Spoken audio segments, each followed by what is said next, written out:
Precisa, já adiantou a professora Ana Carla, precisa porque existe um papel da administração pública que eu diria que é o papel fundamental, que é o exercício do interesse público. A administração pública ela atua conforme as suas esferas de competência. Nós estamos dentro de um Estado federal, então dentro do Estado federal nós temos competências federais, competências estaduais, competências municipais. E o orçamento, ele também está dentro dessas competências, ou seja, o orçamento é federal, de acordo com os tributos arrecadados no âmbito federal, ele é estadual, ele é municipal e assim por diante. Então, gravem isso, nós temos lá as 3 leis orçamentárias que estão na Constituição Federal, Lei de Diretrizes Orçamentárias, Lei Orçamentária Anual e Plano Plurianual. São as 3 leis que se referem ao orçamento público. Pois bem, com o que a administração tem que se preocupar mais? Ela tem que se preocupar, obviamente, em fazer um desses 2 projetos, ou os 2, Lei de Diretrizes Orçamentárias e Plano Plurianual, e o orçamento anual tem que atender as expectativas que estão ali dentro daquela LDO e do PPA. E eu não vou me aprofundar nisso, porque é a área da professora Ana Carla. Mas, de qualquer maneira, o que eu quero dizer é que a administração só pode gastar aquilo que ela tem, que ela arrecadou, e cada vez mais isso é um ponto de honra. Eu diria para vocês que nós temos aí a Lei de Responsabilidade Fiscal, que em termos de licitação exige que o gestor público declare, artigo 16 da Lei de Responsabilidade Fiscal, que o gestor público declare que ele possui recursos para fazer aquela despesa num processo específico de licitação. Então, a cada processo de licitação, o gestor público vai emitir uma declaração dizendo que os recursos que estão envolvidos naquela contratação, eles têm correspondência ao orçamento anual, né? E tem correspondência, se forem recursos que ultrapassem o exercício financeiro, na LDO e no PPA.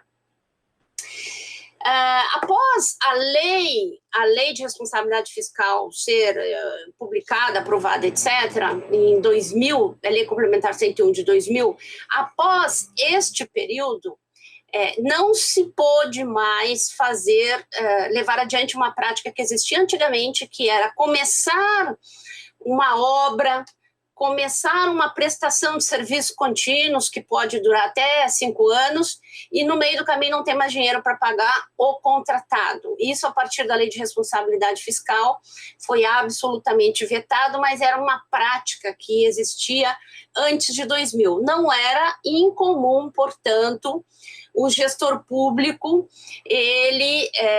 aquele que assinou o contrato, né, o gestor público, eu estou falando em sentido genérico, mas é a autoridade superior, que é assim tratada pela Lei 866, assinar o contrato e não conseguir honrar com seus compromissos. Então, feito esse grande panorama, vamos entender aqui, no sentido mais estrito, o que é um procedimento licitatório e para que eu preciso da licitação. A regra no Brasil é que quando a administração pública precisa contratar uma obra, um serviço de engenharia, um bem comum, né, um bem comum, ou até um bem que não seja tão comum assim, ou prestação de serviços continuados ou não, a administração pública precisa recorrer a um procedimento licitatório, de acordo com a própria Constituição Federal e com a Lei 8666 de 93, que é essa que está prestes a ser alterada. Muito bem, então não posso, eu como gestora pública, não posso ir ali na esquina e fazer compras com o meu compadre. Eu não posso simplesmente dizer, não, eu gosto do carro X, do veículo X, e é esse veículo que vai ser adquirido para a frota de veículos da minha prefeitura, né?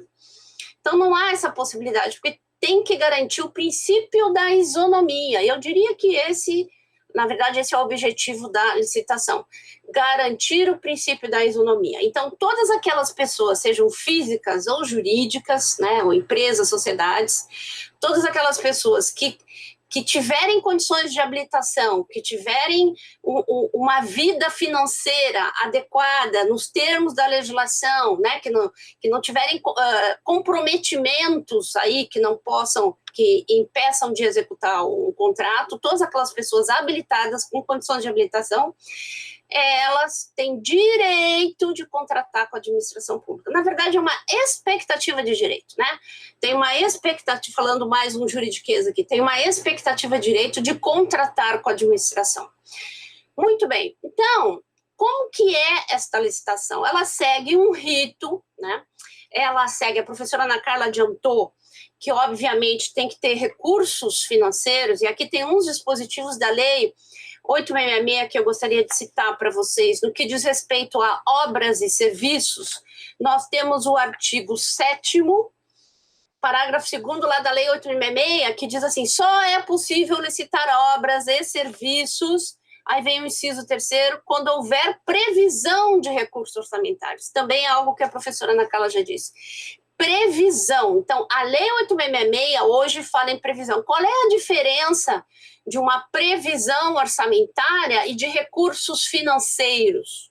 Então, tem essa distinção, a professora Ana Carla poderia falar melhor do que eu, mas é uma coisa que está muito ligada à área de licitação. Previsão orçamentária está lá no orçamento, estão lembrando da lei de responsabilidade fiscal? Está no orçamento, existe uma previsão, porque existe uma alíquota, enfim, um lugarzinho, um escaninho dentro do orçamento destinado a obras, destinado a serviço de engenharia, destinado a serviços contínuos, destinado a material de expediente. Então, existe um escaninho para cada uma dessas categorias de bens, serviços, obras, etc. Então, previsão. A lei não exige que haja que haja o recurso financeiro, ou seja, depositado na conta. Por quê? Porque na medida em que há o recurso financeiro, já dá para o administrador se comprometer, porque existe uma série de atos posteriores que terão que ser praticados para que quando chegar lá no momento da contratação, e a gente pode estar falando aí desde 30, 60 dias até um ano, às vezes demora, porque na licitação tem recurso e tal, aquele dinheirinho está lá previsto no orçamento. Muito bem, esta previsão ela se estratifica com uma coisa chamada empenho de previsão, quer dizer, é um empenho que estima, é um empenho estimativo de que o recurso, antes do contrato, antes da assinatura de um contrato, esse recurso, sim, ele vai ser comprometido. Então, em que momento há um comprometimento maior da administração? Na hora da contratação. No início há uma previsão, mas o recurso é carimbado antes de assinar o contrato. Tanto que tem uma regra na Lei 4.320 de 64 que diz não há contrato sem prévio empenho, que é exatamente para garantir a execução daquele contrato. Quer dizer, a garantia que a administração dá que o contratado, a empresa, vai ter recursos para tocar em frente a obra, o serviço de engenharia, ou um fornecimento que se prolongue no tempo, inclusive uma entrega imediata, que a lei considera imediata 30 dias. Muito bem, então, para obras e serviços, nós temos o artigo 7º, parágrafo 2º, inciso 2. Para compras, né, que é a grande maioria aí do que se gasta no Brasil, e que eu faço um parênteses, que o poder público é o maior contratante no Brasil, né? Por que essa potência? Porque esse interesse todo em relação ao orçamento, ao procedimento licitatório, porque essa matéria é sempre, ao mesmo tempo que ela é necessária, ela é árida também, porque ela tem meandros aí bastante difíceis de entender, né? Mas por que ela é tão necessária de ser compreendida? Até pelo fato de que o poder público é o maior contratante. Não tem empresa no Brasil que contrate mais outras empresas que não o próprio Estado. E aí nas três esferas de governo, União, Estados e municípios. Em relação a compras, nós temos o artigo 14 caput, que diz que nenhuma compra será feita sem adequada caracterização de seu objeto e indicação dos recursos orçamentários. Indicação, previsão, né? Seguindo aquela linha de que antes do contrato não se tem, antes do contrato que eu quero dizer, para instaurar uma licitação, você não precisa ter o recurso financeiro, basta que você tenha o recurso orçamentário, que é essa previsão, mas você vai lá indicar no processo, né, Este processo, ele é iniciado, o processo de licitação, com uma requisição. Alguém vai dizer que precisa, vamos usar o exemplo de obras. Alguém precisa fazer uma obra, então nós temos que aumentar uma escola municipal, né? Ela precisa ser reformada, ou precisa construir um adendo, um outro bloco, enfim. Então, é isso que é feito, alguém faz essa requisição. Esta requisição, o ideal é que ela venha acompanhada de um projeto, que a lei chama de projeto básico. O projeto básico, ele vai dizer ali todas as características da obra, inclusive todo o material utilizado, o tempo que será gasto, o cronograma, etc. e tal, quer dizer, um documento bem completo, com todas as características do que se vai construir. Esse projeto acompanha essa requisição, que se chama o projeto básico, que é assinado por quem tem competência para tanto. O ideal é que seja uma pessoa da área da engenharia ou da área da arquitetura, enfim, que saiba fazer esse projeto. Muito bem.